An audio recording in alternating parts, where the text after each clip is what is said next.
हे भारत मां, मैं आपको प्रणाम करता हूं, नतमस्तक वंदन करता हूं। अर्थात वंदे मातरम, सुजलाम सुफलाम मलयज शीतलाम सस्य श्यामलाम मातरम, वंदे मातरम। यह जो अभी आपने सुना, यह मात्र कोई पंक्तियां नहीं, ना ही कोई वीर बाण है, बल्कि यह अपने आप में एक संकल्प है, एक दृष्टि है, एक स्रोत है उस स्वतंत्रता संग्राम का जिसके तहत भारत के वीर वीरांगनाओं द्वारा तमाम आहुतियां दी गई। ये एक सार है उस बलिदान अंश का जिसके तहत भारत के वीरों ने, भारत की वीरांगनाओं ने अपना लहू न्यौछावर कर इस धरती को अर्पित कर एक नया स्वदेश दिया, एक स्वतंत्र भारत दिया।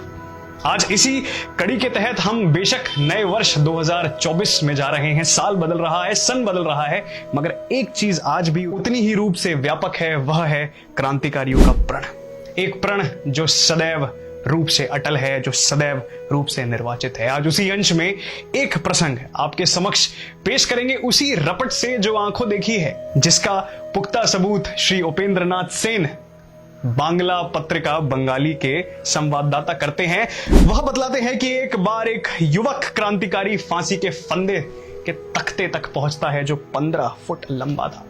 तख्ता कुछ इस प्रकार झूल रहा था, क्रांतिकारी उसको देख रहा था। तख्ते पर जब वो पहुंचता है, उसके पीछे 4 सिपाही चल रहे होते हैं। उपेंद्र बतलाते हैं, मानो ऐसा प्रतीत होता था कि वह सिपाही नहीं बल्कि वह खुद युवक क्रांतिकारी उन 4 सिपाहियों संग तख्ते पर जाके बोलता है, लीजिए पहुंच गए उस तख्ते पर।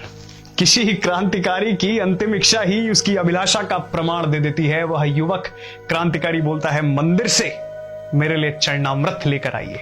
चरणामृत अमृत कर एक हाथ में भगवत गीता लिए वह एक पाठ दोहराता है। आखिर वह पाठ क्या है, इस बात को समझना हम सब भारतीयों के लिए अत्यंत बहुत जरूरी है। वह कहता है, हंसते हंसते छोड़बो फांसी, देखबो जगत वासी, एक बार विदाई दे मां आमी घूरे आसी। जिसका अर्थ है, मैं फांसी पे चढ़ूंगा, उसी बलिदान के प्रतीक से चढ़ूंगा जिस बलिदान के प्रतीक से भारत की राजपूत महिलाओं ने जौहर करा था और अपना आत्मसम्मान, गरिमा और गौरव एक साथ अर्पित करा था। ठीक उसी प्रकार मैं फांसी के तख्ते पर झूल जाऊंगा और बलिदान का अंश भारत के तमाम जनों को सदैव सदैव के लिए समर्पित करता रहेगा। प्रातःकाल सवेरे 6 बजे 11 अगस्त सन 1908 को वह क्रांतिकारी हम सभी लोगों के लिए, इस देश की अर्पणा के लिए, इस देश की संस्कृति के लिए, इस देश की स्वाधीनता के लिए अपनी जान न्यौछावर कर फांसी के तख्ते पर झूल जाता है।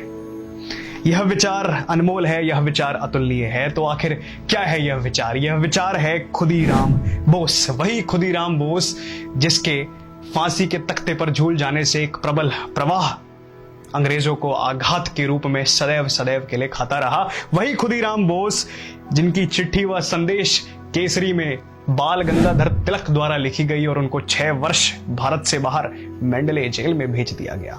किस्सा यह भी है कि एक छोटा सा बालक जिस दिन खुदीराम बोस ने अपना बलिदान दिया, खुदीराम बोस की तस्वीर साझा कर अपने हाथ में पकड़ अश्रुपात करता है, आंसू बहाता है। वही बालक बाद में देश का महानायक बना। उसका नाम सुभाष चंद्र बोस।